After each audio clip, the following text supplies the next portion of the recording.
آیا جن کا پہلے سے ایمان ہے، جو اللہ کے کلام کو اللہ ہی کا کلام سمجھتے ہیں، ان سے خطاب ہے یا ایھا الذین آمنوا اتقوا اللہ۔ دیکھو دنیا کی ہر چیز سے ڈرتے ہو، غربت سے ڈرتے ہو، مہنگائی سے ڈرتے ہو، اس بات سے ڈرتے ہو کہ ہم کسی فساد کا شکار ہو کے موت کے گھاٹ نہ اتر جائیں، بیماری کا شکار نہ ہو جائیں، ان تمام چیزوں سے ڈرتے ہو، لیکن اصل جو تمہیں ڈرنا چاہیے وہ کس سے ڈرنا چاہیے؟ اللہ کی ذات سے ڈرنا چاہیے۔ کیوں بھائی اللہ کی ذات سے کیوں ڈرنا چاہیے؟ کیا اللہ ظالم ہے؟ ڈرا اس سے جاتا ہے جو ظالم ہوتا ہے۔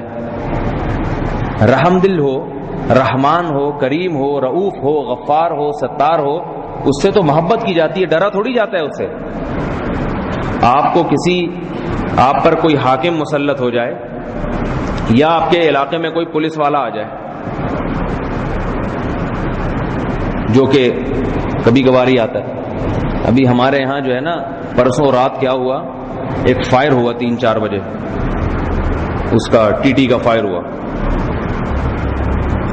باہر نکل کے میں نے دیکھا تو ساتھی لڑکے کھڑے ہوئے تھے جنہوں نے فائر کیا تھا۔ پوچھا بھائی کیا ہوا؟ انہوں نے کہا کہ اس کھمبے پہ بہت لمبی سیڑھیاں لگی ہوئی تھیں اور چور جو ہے وہ تانبے کی تاریں کاٹ کے لے گئے۔ اتنی لمبی سیڑھیاں کتنی لمبی گاڑی میں لے کر آئے ہوں گے؟ تسلی سے گاڑی 3-4 بجے آئی ہے اور تانبے کی تاریں کاٹ کے لے کر چلے گئے۔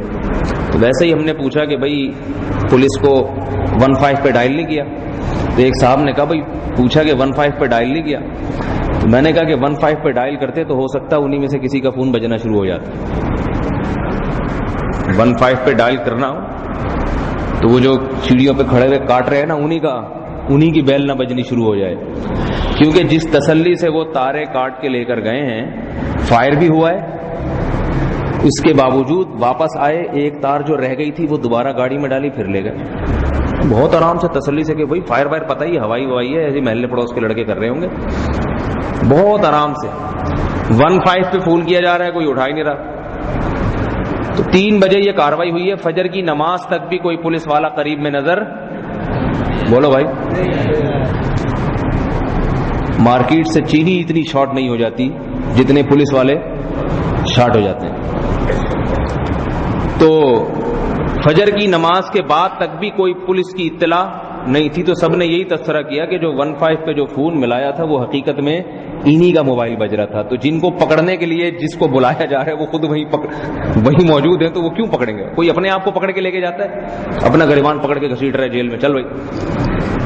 مجھے نہیں پتا میں سچ کہہ رہا ہوں غلط کہہ رہا ہوں، لیکن حالات سے ایسا ہی لگ رہا ہے۔ میں کسی پہ الزام نہیں لگا رہا، کیونکہ میں نے بھی اسی محلے میں رہنا ہے۔ تو بظاہر ایسا ہی لگتا ہے کہ 3-4 بجے پولیس کو فون کیا جا رہا ہو اور فجر جو ہمارے ہاں 6:30 بجے تقریباً ہو رہی ہے، 6:30 بجے فارغ ہو جاتے ہیں، اس وقت بھی نہیں آ رہا کوئی، تو آپ خود اندازہ لگا لیں۔ تو کسی نے اطلاع دی آپ کو کہ بھائی علاقے میں اس دفعہ ناظم آیا ہے، بڑا سخت ہے، بہت سخت طبیعت کا ہے، جابر آدمی ہے، آپ ڈر جائیں گے۔ پھر آپ کو آ کر اگر کوئی کہے بھائی اس سے ڈرو، آپ کہیں گے بھائی ڈرنے کی بات ڈرنے کی، وہ تو بڑا سخت آدمی ہے۔ لیکن کسی نے آپ کو آ کے بتایا کہ بھائی اس دفعہ جو پولیس والا آیا بڑا رحم دل ہے، ہر ایک سے اچھی طریقے سے بات کرتا ہے، غریبوں کا خیال کرتا ہے، ظالموں پہ سختی کرتا ہے، اور جو ہے آپ اس سے ملنے کے لیے جائیں، جب بھی جائیں گے آپ کو اپنے خرچے پہ چائے پلائے گا، بہت رحم دل، بڑا نرم دل۔ پھر وہ کہے کہ آپ اس سے ڈریں، تو آپ کہیں گے بھائی ڈریں کیوں؟ جب اتنا اچھا ہے تو ہم تو اس سے محبت کریں گے۔ حاکم جب رحم دل ہوتا ہے تو رعایا اس سے محبت کرتی ہے، جب ظالم جابر ہوتا ہے تو رعایا اس سے نفرت کرتی ہے۔ عجیب بات ہے، اللہ نے اپنے 99 نام بیان کیے قرآن مجید میں، اور قرآن مجید میں اللہ تعالیٰ نے اپنی صفات جو بیان کی ہیں اس میں رحمت والی صفت کو بہت زیادہ اہتمام سے بیان کیا ہے۔ قل لعبادی انی انا الغفور الرحیم وان عذابی هو العذاب العلیم۔ یہ انداز دیکھیں، اے نبی میرے بندوں سے کہہ دیجئے میں غفور بھی ہوں، رحیم بھی ہوں، اور میرا عذاب بڑا سخت بھی ہے۔ دیکھو سختی کی نسبت اپنے عذاب کی طرف کی جا رہی ہے، اور مغفرت اور رحمت کی نسبت ڈائریکٹ اپنی طرف کی جا رہی ہے۔ میں ہوں رحم دل، غفور، مغفرت کرنے والا، یہ نہیں کہا میں ہوں عذاب دینے والا بھی۔ ہونا یہ چاہیے تھا کہ میں مغفرت کرنے والا اور اپنے بندوں پر رحم کرنے والا اور بعض دفعہ اپنے بندوں کو عذاب دینے والا بھی ہوں. لیکن جب عذاب دینے کی باری آئی تو یہ نہیں کہا کہ میں عذاب دینے والا ہوں. نہیں، میری جو صفت ہے وہ تو معاف کرنا اور رحم کرنا ہی ہے. ہاں میرا عذاب بڑا سخت ہے، تو سختی کی نسبت عذاب کی طرف کی جا رہی ہے اور عذاب کو اپنے علاوہ کوئی اور چیز قرار دیا جا رہا ہے. نہیں آ رہی بات سمجھ؟ تو کیا مطلب؟ اللہ کی جو صفات ہیں ان صفات میں رحمت، کرم، غفران، ستاری، غفاری، یہ اللہ یہ چاہتے ہیں کہ لوگ مجھے ان صفات سے پہچانیں. اس صفات سے نہ پہچانے کہ میں بڑا ظالم ہوں اور میں یوں کر دیتا ہوں اور میں یوں کر دیتا ہوں. ہاں بعض دفعہ کرتا ہوں. دیکھو ایک رحم دل آدمی بھی کبھی غصے میں تھپڑ مار دیتا ہے نا کسی کو، تو اس تھپڑ مارنے سے وہ سخت دل نہیں بن جاتا. لوگ کہتے ہیں بڑا رحم دل ہے، لیکن ایک دفعہ ایسا ہو گیا تھا، بہت ستایا گیا تھا تو تھپڑ مار دیا تھا. تو اللہ یہ فرما رہے ہیں کہ میں غفور ہوں، رحیم ہوں. بعض مرتبہ ایسا ہوتا ہے کہ میرا عذاب آتا ہے اور وہ عذاب بڑا سخت ہوتا ہے. تو اللہ کی اصل صفت عذاب دینا نہیں ہے، اللہ کی اصل صفت عذاب کو ٹالنا ہے، معاف کرنا ہے. تو میرے بھائی جب اتنی رحمت والی ذات، تو قرآن میں حکم یہ ہونا چاہیے تھا کہ اس سے صرف محبت کا حکم ہونا چاہیے تھا، اس سے ڈرنے کا حکم نہیں ہونا چاہیے تھا. کتنی رحمت ہے اللہ کی، کتنی رحمت ہے. قل ادعوا اللہ او ادعوا الرحمن. فرمایا کہ تم جب اللہ کو پکارو تو چاہے اللہ کے نام سے پکارو یا رحمان کے نام سے پکارو، ایک ہی بات. کیونکہ رحمان بھی میرے لیے یہ نام صادق. نام اسے کہتے ہیں جس میں کوئی دوسرا اس کے ساتھ شریک نہ ہو. جب آپ بولیں تو سب سے کہیں گے بھئی یہی ہے، اس کے علاوہ کوئی بھی نہیں ہے. ایسا نام رکھا جاتا ہے نا، آپ کے ہاں بچہ پیدا ہوگا، بچی پیدا ہوگی تو لوگ کہتے ہیں بھئی اس کا نام زید رکھ دو. کہتے ہیں زید تو ہمارے چچا زاد بھائی کا نام بھی ہے، اب ہم زید کہیں گے تو لوگ سمجھیں گے وہ ہیں. اچھا یہ بچی ہے، اس کا نام عائشہ رکھ دو. عائشہ نام تو ان کی خالہ کی، ساس کی، نند کی، جٹھانی کا ہے. اتنے دور دور کے رشتے بھی لوگ دیکھتے ہیں. ایسا نام ہونا چاہیے یونیک قسم کا. جیسے بچی یونیک ہے، بچہ جو ہے نا سب میں ممتاز نظر آ رہا ہے، تو نام بھی اس کا ممتاز خان ہونا چاہیے. ہمارے پٹھان بھائی جو ہے نا بچے کی شکل و صورت دیکھ کے نام ڈیزائن کرتے ہیں. قیامت خان میں نے خود دیکھے، اور جب صورت دیکھو تو آدمی کہتا ہے یہ قیامت خان بھی اس کے لیے چھوٹا لفظ ہے، قیامت سے بڑی کوئی آفت خان نام رکھنا چاہیے تھا اسے. تو ہمارے ہاں ایک پٹھان بھائی آئے حضرت سے ملنے کے لیے، بڑی بڑی مونچھیں اور بڑا خطرناک قسم کا چہرہ. ہمارے پٹھان بھائی جو ہیں وہ اردو میں مذکر مؤنث الفاظ کا فرق بھی نہیں کرتے. کسی نے بتایا کہ بھئی آپ کون ہیں، ہم کیا بتائیں حضرت کو کون ہے، تو اس نے مونچھوں کو تاؤ دیتے ہوئے کہا کہ کہنا قیامت آئی ہے. وہ آیا کو بیچارے نے آئی، قیامت آئی ہے. ہمیں خیال ہوا ابھی تو نہ امام مہدی آئے ہیں نہ حضرت عیسیٰ علیہ السلام بھی، دجال پہ تو کتابیں لکھی جا رہی ہیں، قیامت پہلے کیسے آ گئی بھائی. تو نام ایسا رکھا جاتا ہے کہ جب بولیں تو فوراً سمجھ میں آ جائے یہ ہے. کامن نام عام طور پہ نہیں رکھے جاتے. کامن سے مراد جو آپ کے خاندان میں مشترک ہو، باقی پوری دنیا کا تو نہیں ہو سکتا نا. تو کم از کم اتنا دیکھتے ہیں کہ بھئی ہمارے خاندان میں اس نام کا دوسرا نہ ہو. تو اللہ کے بہت سارے نام ہیں، اور ایسے نام ہیں جو دوسروں کو بھی پکارنا جائز ہے. اللہ کریم ہے تو ہم کسی اور کو بھی کریم کہہ سکتے ہیں، فلاں آدمی بڑا کریم ہے. نبی صلی اللہ علیہ وسلم کے ناموں میں بھی کریم ہے، رؤوف بھی ہے.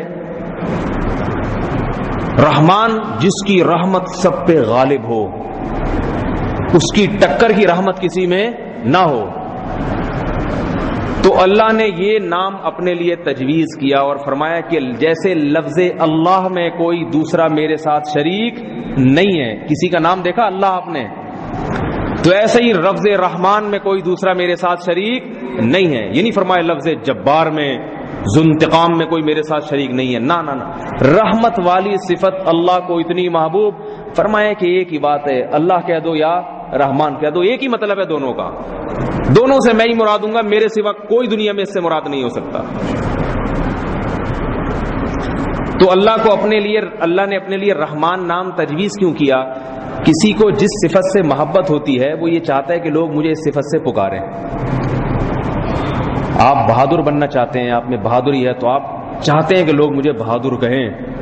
باڈی بلڈر سارا دن اسی کوشش میں لگا رہتا ہے کہ میرا سینہ چوڑا ہو جائے، میرا قد ایسا ہو جائے، اور 1 سال سے ایکسرسائز کر رہا ہے. اب اگر اسے کوئی کہتے آپ بہت کمزور ہیں تو کتنا غصہ آئے گا اسے، کتنا غصہ آئے گا. وہ یہ چاہتا ہے کہ لوگ میری باڈی کی تعریف کریں، بھائی ماشاءاللہ بڑے طاقت. لوگ مجھے غریب کہتے ہیں مسئلہ نہیں ہے، لوگ مجھے بدصورت کہتے ہیں کوئی پرابلم نہیں ہے، لوگ مجھے بد اخلاق کہتے ہیں، لیکن مجھے کمزوری کا تانا پسند نہیں ہے. میں تو مسٹر کراچی ہوں، مجھے تو ایوارڈ اسی پہ ملے. تو جس صفت سے محبت ہے نا، جس میں دن رات لگا ہوا ہے،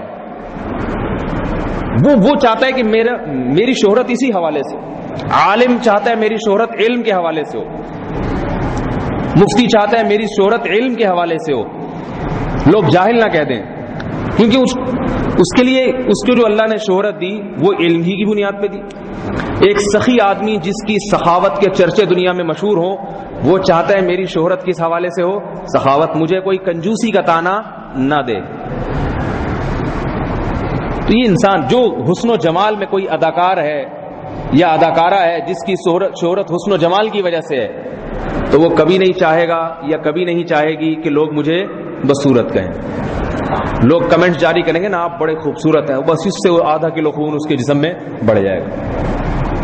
تو انسان کو جس صفت سے محبت ہوتی ہے، جو صفت اس کی شہرت کی وجہ ہوتی ہے، انسان اس صفت ہی سے موصوف ہونا چاہتا ہے. تھوڑی گاڑی اردو استعمال کر لی میں نے، یعنی وہ چاہتا ہے کہ میں اسی حوالے سے مشہور ہوں. تو اللہ کو چونکہ اپنی رحمت والی صفت بہت محبوب ہے، بہت محبوب، اس پہ اللہ فخر کرتے ہیں کہ دیکھو کیسے پوری دنیا پہ کیسی رحمتیں نازل کر رہا ہوں، ان سے ایک پائی نہیں لیتا، پیٹ بھر کے 3 وقت ان کو کھلاتا ہوں، بارشیں برساتا ہوں. یداہ مبسوطتان. یہودیوں نے ایک مرتبہ کہہ دیا کہ اللہ کے ہاتھ بندھے ہوئے ہیں، گن گن کے دیتا ہے. اللہ کو بڑا غصہ آ گیا، فرمایا غلت ایدیہم، ان کے ہاتھ بندھے ہوئے ہیں، کروڑ پتی کھرب پتی ہو کے بھی کنجوس ہیں. ولعنوا بما قالوا، ان پر لعنت ہو.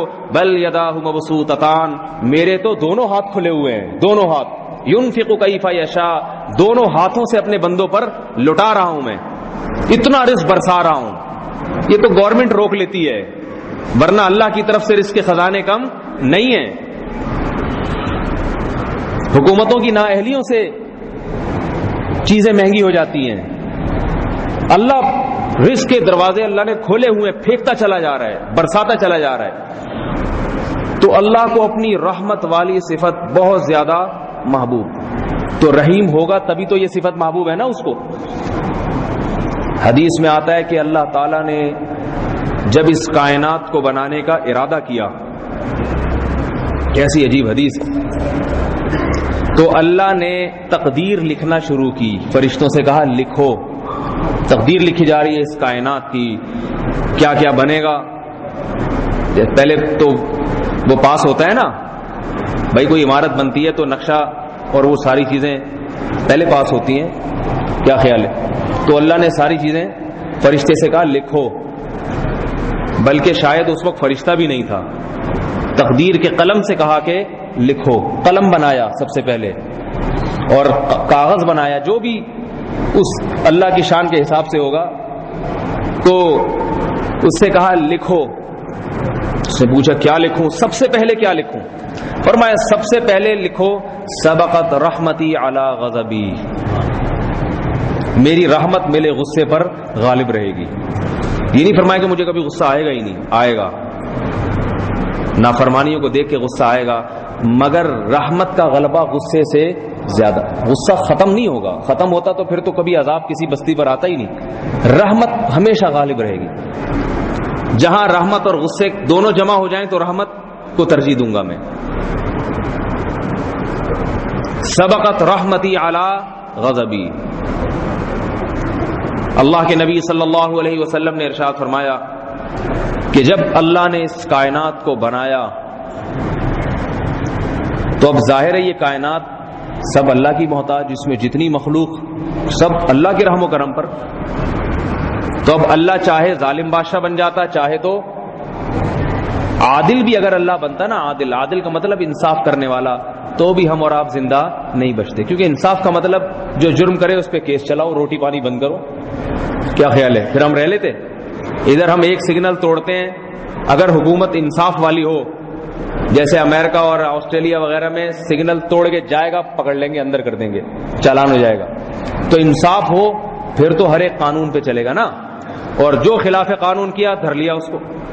تو اللہ کا معاملہ عدل والا سے بھی اونچا ہے، اونچا، کہ عدل کا معاملہ اگر کر لیا تو اللہ فرماتے ہیں کہ اگر میں عدل و انصاف کا معاملہ زمین پہ کروں کہ جو گناہ کرے اس کو اس کے مطابق سزا ملے، ما ترک علی ظہرھا من دابہ، تو زمین پر ایک چلنے والا جانور بھی زندہ باقی نہ چھوڑوں. ایسے اعمال ہیں انسان کے. تو اس لیے بتا دیا عدل والا معاملہ نہیں ہوگا، رحمت غالب رہے گی، رحمت، معافی، توبہ کی مہلتیں ملیں گی، مہلتیں، اب کر لو، اب توبہ کر لو، اب توبہ کر لو.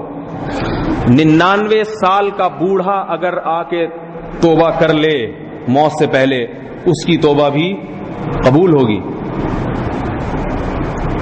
تو حدیث میں آتا ہے اللہ نے جب اس کائنات کو بنایا تو اپنی رحمت کے 100 حصے کیے.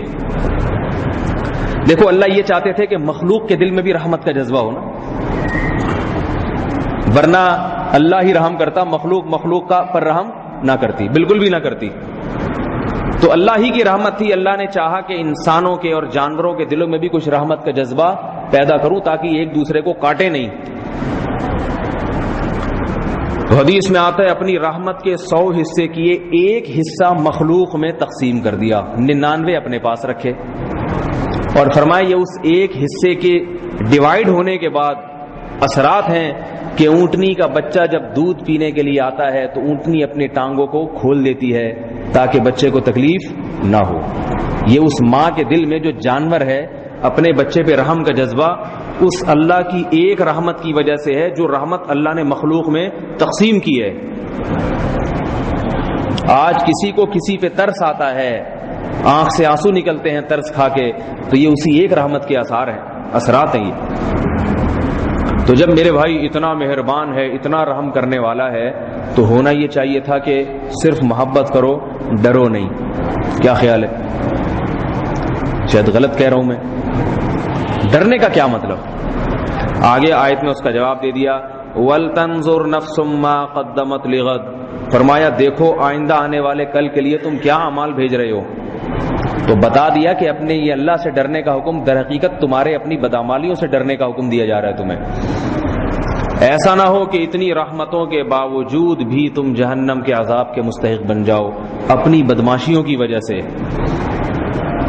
وَلْتَنظُرْ نَفْسٌ مَّا قَدَّمَتْ لِغَدٍ، سارا دن دولت کے پیچھے بھاگنے والے، سارا دن دنیا کے پیچھے بھاگنے والے، یہ بھی تو دیکھو کہ کل قبر کے اندر جانا ہے، تو اس کے لیے تم آگے کے لیے کیا تیاری کر رہے ہو.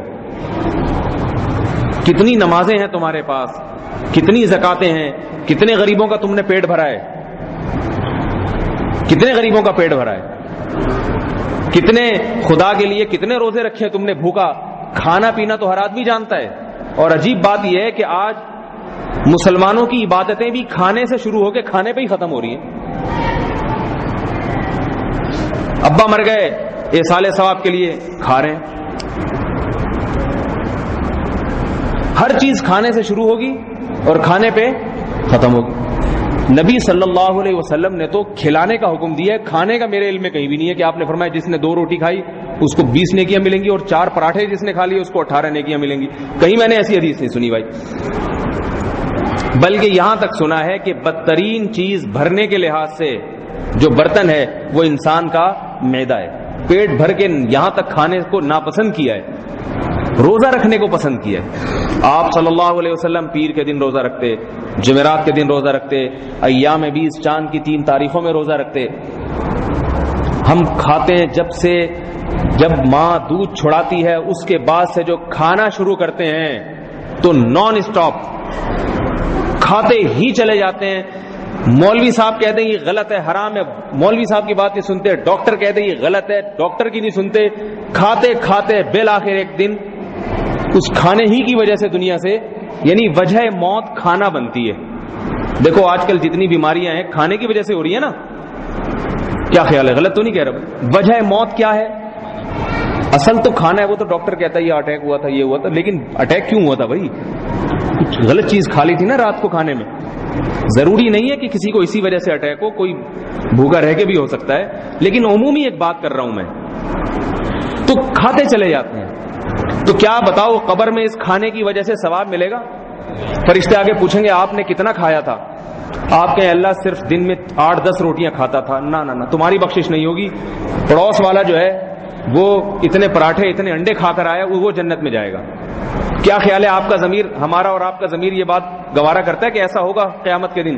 بتاؤ میرے بھائی. یہ ہوگا کہ کتنوں کو خود بھوکا رہ کے کتنوں کو کھلا کے آیا ہے.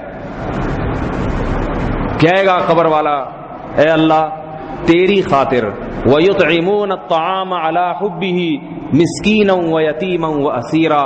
اللہ فرماتے ہمیں چاہنے والے لوگ جنہیں آخرت کا ڈر ہے، خوف ہے، وہ ہماری محبت میں مسکین کو، یتیم کو اور قیدیوں کو کھلاتے ہیں.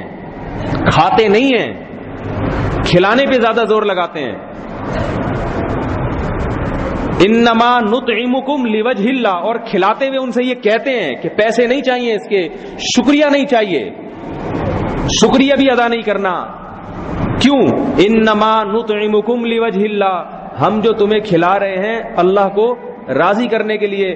لا نرید منکم جزاء ولا شکورا، ہم تم سے اس کا بدلہ نہیں مانگتے، پیسے نہیں مانگتے، شکریہ نہیں مانگتے، دنیا کی عزت نہیں مانگتے، کچھ بھی نہیں مانگتے. تو بھائی پھر سوال پیدا ہوتا ہے کیا وجہ ہے؟ انا نخاف من ربنا یوما عبوسا قمطریرا. بات یہ کہ ہمیں ڈر ہے ایسے دن کا، ایک دن آنے والا ہے جس میں اتنی سختی ہوگی، بھوک اور پیاس کی وجہ سے حالت یہ ہوگی کہ لوگوں کے چہرے بگڑ جائیں گے، بہت سخت دن ہوگا. تو ہم اس لیے کھلا رہے ہیں کہ آج تم تنگ دست ہو، ہم تمہاری خدمت کریں گے تو کل اللہ ہمارا خیال کرے گا کہ تم نے دنیا میں بھوکا رہ کے دوسروں کو کھلایا، آج میں تمہارا پیٹ بھروں گا، میں تمہیں کھلاؤں گا. نہیں یاری بات سمجھ میں؟ یہ سیٹ اپ ہمارے معاشرے میں ختم ہو رہا ہے. اگر ہوتا بھی ہے نا تو وہ بھی دنیاوی مفاد کے لیے. کوئی بچے کا صدقہ نکالا جا رہا ہے، بچے کی ٹانگ ٹوٹ گئی تو وہ جڑ نہیں رہی ہے، تو اب ڈاکٹروں سے بھی علاج کرا لیا تو اس نے ایک مرغی نکال دو بھائی، وہ ٹانگ تو شاید جڑ جائے اس سے، لیکن وہ جو اللہ کو راضی کرنے والا تصور وہ ختم. اللہ کا نام اللہ کو راضی کرنے کے لیے نہیں لیتے. بیٹھے ہوں گے ذکر کر رہے ہوں گے، کسی عامل نے بتایا ہے یہ والا اتنی دفعہ کر لو تو پھر یہ والا کام تمہارا ہو جائے گا، جاب لگ جائے گی. تو میرے بھائی یہ اللہ قرآن میں کیا فرما رہے ہیں؟ وَلْتَنْظُرْ نَفْسٌ مَا قَدَّمَتْ لِغَدٍ. آگے کے لیے کیا کر رہا ہے، آگے کے لیے قبر کے لیے کیا کر رہا ہے. اور اللہ نے یہ بھی فرمایا وَلْتَنْظُرْ نَفْسٌ، ہر نفس دیکھے، ہر شخص اپنے بارے میں گریبان میں جھانک کے دیکھے. تو یہ مجھے بھی حکم دیا جا رہا ہے، آپ حضرات کو بھی، کہ ہم روزانہ اپنا محاسبہ کریں اور یہ دیکھیں کہ آج صبح سے لے کے رات تک میں نے قبر کے لیے کیا کیا ہے. بات میں ختم کرتا ہوں اس آخری گزارش پر کہ ہمارے جتنے اکابر علماء گزرے ہیں ان سب کا معمول رہا ہے کہ رات کو سونے سے پہلے اپنا محاسبہ کرتے ہیں. ایک تو آج کل خانقاہوں میں مراقبے سینٹر کھلے ہوئے ہیں نا، مراقبہ ہال، وہاں جائیں گے آپ، اندھیرا ہوگا، کچھ نیلی پیلی روشنی، مراقبہ. یہ والے مراقبے قرآن حدیث میں نہیں ہے. جس مراقبے محاسبے کا قرآن حدیث میں حکم ہے وہ یہ ہے جو میں آپ کو بتا رہا ہوں. رات کو سونے سے پہلے انسان یہ دیکھے کہ ایک دن میری زندگی میں اور کم ہو گیا. میں اگر 60 سال لے کر آیا تھا تو آج ایک دن اور کم ہو گیا. سمجھ میں آ رہی ہے بات؟ دن بھر تو یہی سنے گا نا، باتیں یہی سنے گا، یہ بزنس، یہ کاروبار، یہ فلانا، تو دماغ میں وہی چیز بھر جاتی ہے. تو رات کو یہ سوچے کہ بھائی میں قبر کے قریب ایک دن اور ہو گیا، آج کے دن میں نے اس قبر کے لیے کیا کیا ہے. کوئی گناہ تو نہیں ہوا مجھ سے؟ اگر گناہ ہوا ہے تو انسان اس پہ توبہ استغفار کرے، اللہ سے کہے اللہ یہ کل کے دن یہ گناہ انشاءاللہ، بولو بھائی، نہیں ہوگا، کل کے دن نہیں ہوگا. اور اگر کوئی نیکی کی ہے، نماز پڑھی ہے، کسی غریب کا پیٹ بھرا ہے، مسجد کے ساتھ تعاون کیا، کسی مدرسے کے ساتھ تعاون کیا، جہاد کے ساتھ تعاون کیا، تبلیغ کے ساتھ تعاون کیا، رشتہ داروں کے ساتھ تعاون کیا، بھائی سے اچھے طریقے سے بات کی، بوڑھے باپ نے سختی کی اور اللہ کی خاطر اس کڑوے گھونٹ کو غصہ تو آ رہا تھا باپ پر، لیکن اللہ کی خاطر اس کڑوے گھونٹ کو نکل گیا. حدیث میں آتا ہے جس نے کڑوے گھونٹ کو، غصے کے کڑوے گھونٹ کو اللہ کی خاطر پیا تو اللہ اسے قیامت کے دن حور عین، بہت ساری حور عین ہوں گی خوبصورت سے خوبصورت، اللہ کہیں گے ان میں سے جس سے چاہے گا تیرا نکاح کرا دوں گا میں. کیوں؟ دیکھو اس لیے کہ جوان آدمی کے لیے غصے کو پینا سب سے مشکل کام ہے. اور جوان آدمی کو سب سے زیادہ دلچسپی کس میں ہوتی ہے؟ عورتوں میں. ہوتی ہے نہیں ہوتی؟ یہ تو ایک ایسی بات ہے جس کا کوئی انکار نہیں کر سکتا. تو تبھی تو موبائل میں نمبر لیڈیز کے، لڑکیوں کے، سارا دن اسی کے پیچھے پڑا رہتا. تو اللہ جوان آدمی کو بتا رہے ہیں کہ تجھے اگر حسن و جمال والی عورت چاہیے، حسن و جمال والی عورت، ایک دفعہ اللہ کی خاطر غصے کے کڑوے گھونٹ کو پیے گا نا ایک دفعہ، تو تجھے یہ چیز بھی دے دوں گا میں قیامت کے دن. ایک دفعہ میں ایک حور مل جائے گی. اتنا سستا سودا ہے میرے بھائی. یہ جب ملے گی نا تو پھر پتہ چلے گا. پھر جن کو مل رہی ہوگی یہاں، پھر وہ جو جتنے موبائل کے نمبر جین والیوں کے وہ سارے ختم ہو چکے ہوں گے. سمجھ میں نہیں آ رہی میرا خیال ہے. تو رات کے وقت یہ محاسبہ کریں کہ میں نے اللہ کی خاطر، آخرت کی خاطر آج کیا کیا ہے. اگر والدین کی کڑوی کسیلی سن کے برداشت کر لیا بہت کچھ ملے گا انشاءاللہ. علماء کہتے ہیں جب ایسی چیز ہو، نیکیوں پہ نظر جائے، نیکیوں پہ بھی نظر کرنی چاہیے انسان کو اپنی، اور پھر اس پہ اللہ کا شکر ادا کرے، فخر نہ کرے، تکبر نہ کرے کہ اے اللہ تیرا فضل ہے، تو نے آج مجھ سے یہ نیکی کا کام کرا لیا. اور یہ دعا کرے کہ اے اللہ یہ والی نیکیاں مجھ سے کراتے رہنا، بار بار کراتے رہنا، یہ نعمت مجھ سے چھیننا نہیں. فلاں غریب کا پیٹ بھرا، آج میں نے فلاں کے ساتھ یہ اچھا سلوک کیا، فلاں کے ساتھ جو ہے نا میں نے یہ اس نے سلوک کیا، تو اے اللہ یہ والی نیکی مجھ سے بار بار کراتے رہنا. اس پہ خوش ہو جائے، اللہ کا شکر ادا کرے کہ چلو آخرت کے لیے کچھ تو کیا. اور جو گناہ ہوئے ہیں ان پہ توبہ کر لے اور ارادہ کرے کہ اللہ آئندہ اس سے بچنے کی کوشش کروں گا میں. تو میرے بھائی یہ اس آیت کا حکم ہے، وَلْتَنْظُرْ نَفْسٌ مَا قَدَّمَتْ لِغَدٍ. تو اللہ چونکہ ہم سے یہ والی باتیں کرتے ہیں، تو جب ہم اللہ کی یہ والی باتیں سنیں گے، علماء کی محفلوں میں، دینداروں کے پاس جا کر سنیں گے، تو پھر ہمارا دماغ اسی حساب سے بننا شروع ہو جائے گا. اللہ تعالی ہم سب کو آخرت کی فکر میں لگا دے اور آخرت کی تیاری کرنے کی توفیق عطا فرما دے. سبحانک اللہم و بحمدک، نشہد ان لا الہ الا انت، نستغفرک و نتوب الیک. سوال میں نے اٹھایا تھا، پھر اس کا جواب ذہن سے نکل گیا جواب دینا. وہ سوال یہ تھا کہ دنیا سے جب محبت کرنے کی اجازت نہیں ہے تو پھر تو انسان دنیا میں چل ہی نہیں سکتا. محبت تو صرف اللہ سے کی جائے گی نا. تو پھر بیوی بچوں سے محبت نہیں ہے، پیسے سے محبت نہیں ہے، تو کون پیسہ کمائے گا؟ پھر جب کمائے گا نہیں تو مسلمان تو پھر ترقی میں پیچھے رہ جائیں گے اور غلام بنتے چلے جائیں گے، پہلے ہی کافی غلام ہیں. تو یاد رکھے جب بھی شریعت میں یہ کہا جاتا ہے کہ دنیا سے محبت نہ کرو، تو مطلب یہ ہوتا ہے کہ اتنی نہ کرو جتنی کر رہے ہو. یہ زیادہ کر رہے ہو، اس کو تھوڑا سا کم کرو. اتنی کرنے کی اجازت ہے جتنا دنیا کے ساتھ رہنا ہے. جیسے آپ ٹرین میں سفر کر رہے ہوتے ہیں تو آپ کا کوئی ساتھی ہو سفر کا یا جہاز کا ساتھی ہو تو آپ اس سے بھی ہیلو ہائی کرتے ہیں نہیں کرتے؟ تھوڑا سا سلام دو اور وہی خیریت سے کیا حال ہے، گپ شپ بھی لگاتے ہیں. اپنے مزاج کا ہوگا تو اس سے کچھ محبت بھی ہو جاتی ہے. لیکن اتنی نہیں ہوتی کہ اب جناب جب اسٹیشن آیا ہے، اس نے ملتان اسٹیشن پہ، آپ نے پشاور پہ اترنا ہے، پشاور میں پتہ نہیں اسٹیشن ہے بھی یا نہیں ہے، مثال جو میں دے رہا ہوں فرض کریں کہ ہے، تو آپ نے جب پشاور اسٹیشن پہ اترنا ہے، اس نے ملتان پہ، تو اب آپ رو رہے ہیں ہائے یہ کیا ہو گیا، مجھے تو اس سے بڑی محبت تھی، ہائے ہائے، اور وہ بھی رو رہا ہے. تو لوگ کہیں گے تمہارا دماغ خراب ہے، اس کا اسٹیشن الگ تمہارا الگ. ٹائم پاس کرنے کے لیے جتنی محبت ہونی چاہیے اتنی کرتے، باقی کیوں؟ تو یہی چیز دنیا میں تھوڑا زیادہ رہنا ہے. ٹرین میں بہت ہی کم ہوتا ہے، دنیا میں تھوڑا زیادہ، تو یہاں تھوڑی زیادہ ہو جائے، لیکن اتنی نہ ہو کہ اسی کو سب کچھ سمجھنا شروع کر دیا جائے. تو اس کے لیے ایک فارمولا قرآن نے بتایا ہے کہ اس کے لیے جو ہے نا ناپنے کا معیار کہ یہ جتنی محبت کر رہے ہو یہ صحیح ہے، یہ غلط ہے. جیسے تھرمامیٹر ہوتا ہے نا، گرمائش ہے، اگر کوئی کہے اتنا ہاتھ گرم ہو کہ یوں ہاتھ لگانے سے گرمائش محسوس ہو تو پھر تو یہ بخار ہے، اور یوں نہ ہو تو اس سے پتہ نہیں چلے گا بخار ہے یا نہیں.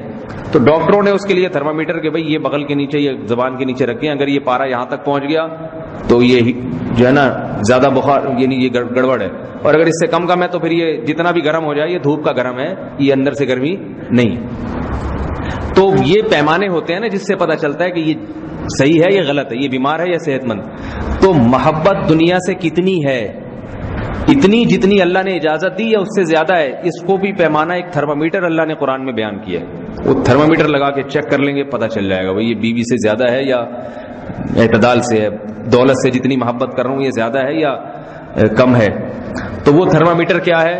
والذین آمنوا اشد حبا للہ. فرمایا جس خدا کے پاس جانا ہے نا, اور جس آخرت جہاں رہنا ہے, جو اصل وطن ہے, اس کی محبت دنیا کی محبتوں پر غالب رہے. سمجھ رہے ہیں؟ یعنی اگر بیوی سے بہت زیادہ ہے تو اللہ سے بہت سے تھوڑی سی زیادہ ہونی چاہیے. سمجھ میں آ رہی ہے بات؟ دولت سے بے پناہ محبت ہے تو اللہ کی محبت اس بے پناہ سے تھوڑی سی زیادہ ہو بے شک, لیکن غالب کس کی محبت ہو؟ اللہ کی. سمجھ میں آ رہی ہے بات؟ 50% 49.99% بیوی سے ہے تو بھی ٹھیک ہے, اور 50.11 اللہ سے چل جائے گا حساب, کیونکہ چاہے 0.001% ہی ہو, لیکن وہ اضافہ جو ہے نا اللہ کے کھاتے میں جانا چاہیے, اللہ کی طرف ہونا چاہیے. وہ یہ پتہ کیسے چلے گا؟ اب سوال پیدا ہوتا ہے یہ کون بیٹھ کے ناپے گا؟ یہ جو ہے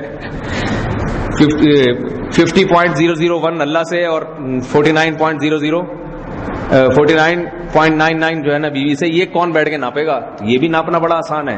آپ کو ایسا یہ قرآن دے رہا ہے تھرمومیٹر, وہ یہ ہے کہ آثر الحیات دنیا, دنیا کو ترجیح نہ دے. ترجیح کا مطلب جب کمپٹیشن ہو جائے, دونوں میں کمپٹیشن ہو جائے, ٹکرا رہی ہوں دونوں آپس میں, اللہ کے حکم اور بیوی کا حکم, ٹکراؤ کی صورت میں کس کو ترجیح دے گا؟ اللہ کو. کیونکہ جس سے محبت زیادہ ہوتی ہے تو جب دونوں میں گڑبڑ ہو جاتی ہے نا, تو اس کو ناراض نہیں کیا جاتا جس سے زیادہ ہو, جس سے تھوڑی کم ہو اس کو انسان ناراض کر دیتا ہے. کیونکہ ہمیشہ جب ٹکراؤ ہوتا ہے, کمپٹیشن کی صورت ہوتی ہے, تو ہمیشہ اس کو ترجیح دیتا ہے جس سے زیادہ ہے. میاں بیوی کے جھگڑے ہوتے ہیں گھر میں, ماں الگ جا رہی ہے, بیوی الگ, بڑا پہلے تو کوشش کرتا ہے ماں سے بھی محبت ہے, بیوی سے بھی محبت ہے, دونوں کو کسی طرح میں راضی کر لوں, ادھر اس کی سنتا ہے ادھر اس کی سنتا ہے. بالآخر ایک دن آتا ہے کہ نہیں بھائی, یا تو ماں کو چھوڑنا پڑے گا یا بیوی کو. تو پھر چونکہ ماں سے, بعض لوگوں کو ماں سے زیادہ ہوتی ہے, بیوی کو چھوڑتے ہیں, جس کو بیوی سے زیادہ ہو وہ ماں کو چھوڑ دے گا. ٹھیک ہے نا؟ تو یہ ساری جو ہے نا کمپٹیشن, جو سارا دن ہمارا اس میں گزرتا ہے. کبھی دوست راضی ہوتا ہے, بیوی ناراض ہوتی ہے. دوستوں کے پاس 2:45 بجے تک رات کو بیٹھو گے, بہت خوش ہوں گے, دیکھو ہمارے ساتھ بیٹھ کے گٹکا کھاتا ہے اور بیوی بیچاری گھر میں انتظار کر رہی ہے. تو دوستوں سے محبت ہوگی تو گٹکے کھائے گا باہر بیٹھ کے, بیوی کو لفٹ نہیں کرائے گا چاہے ناراض ہو جائے.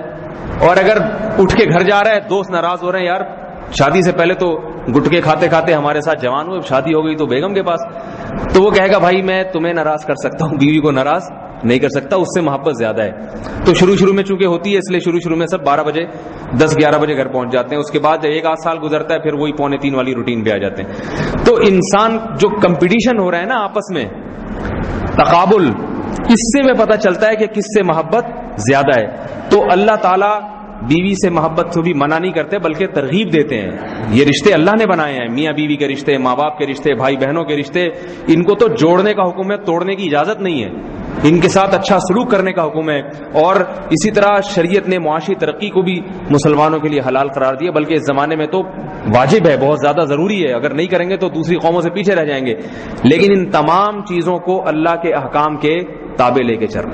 جہاں دکان کھولنے سے اللہ ناراض ہو رہے ہیں, نماز کے ٹائم پہ کھولنے سے ہو رہے ہیں, بند کر دے آدمی. کیا کہ مجھے دولت سے اتنی محبت نہیں ہے جتنی محبت مجھے نماز سے. اللہ کا حکم نہیں توڑ سکتا. تو کمپٹیشن جب ہوگا دونوں میں, تقابل جب ہوگا, تو پھر جس کو آپ ترجیح دے رہے ہیں اس کو آثر الحیات دنیا, دنیا کو ترجیح دے رہا ہے, تو اللہ فرماتے ہیں اس کا ٹھکانہ جہنم ہے. اور تقابل کے وقت اگر اللہ کو ترجیح دے رہا ہے تو پھر اللہ فرماتے ہیں فَإِنَّ الْجَنَّةَ هِيَ الْمَأْوَىٰ, جنت اس کا ٹھکانہ ہے.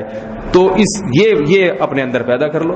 اتنا یہ اللہ چاہتے ہیں. یہ تو ناجائز مطالبہ نہیں ہے نا اللہ کا بھائی, اتنا تو اللہ کا حق ہے. اللہ کہتے ہیں سب سے محبت کرو, لیکن میں چونکہ سب سے زیادہ دے رہا ہوں, میری عطائیں سب سے زیادہ, بلکہ یہ تمہارے رشتے اور یہ دولت, یہ جو جن سے تم دل لگا رہے ہو, یہ بھی میں نے ہی دی ہیں, میرے دینے سے تمہیں مل رہی ہیں.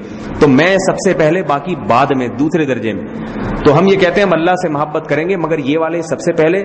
جب کسی کا کچھ نہیں جا رہا, پھر اگر اللہ کو راضی کرنا پڑ جائے تو کر لیتے ہیں. جیسے حج لوگ جب کرتے ہیں, جب سارے کاموں سے فارغ ہو گئے, پیسہ فضول میں پڑا ہوا ہے, چلو یار اب ایک اللہ کے گھر کی زیارت بھی کر کے آ جاؤ, ٹھیک ہے نا. لیکن جس کو اللہ سے محبت ہے وہ کہے گا باقی سارے کاموں کو دائیں بائیں کرو بھائی, پہلے کیا ہے؟ اللہ نے بلایا پہلے وہاں. تو یہ دائیں بائیں والا سارا سیٹ اپ چل رہا ہے. یہ تھرمامیٹر ہے جس سے فوراً پتہ چل جاتا ہے کہ میں کتنے پانی میں ہوں. تو یہ جو بازار میں تھرمامیٹر مل رہے ہیں نا اس سے بھی زیادہ بہترین تھرمامیٹر ہے یہ. اور یہ چائنا کا نہیں ہے یہ اللہ کا بتایا ہوا تھرمامیٹر ہے. لہذا یہ جاپان اور فرانس کے بنے ہوئے تھرمامیٹر سے بھی زیادہ ایگزیکٹ آپ کو صحیح رزلٹ دے گا. اللہ تعالیٰ ہمیں اپنی محبت کو تمام محبتوں پر غالب کر دے. الحمدللہ رب العالمین. غالب کر دے.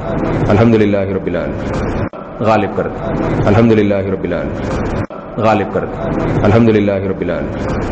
غالب کر دے. الحمدللہ رب العالمین. غالب کر دے. الحمدللہ رب العالمین. غالب کر دے. الحمدللہ رب العالمین. غالب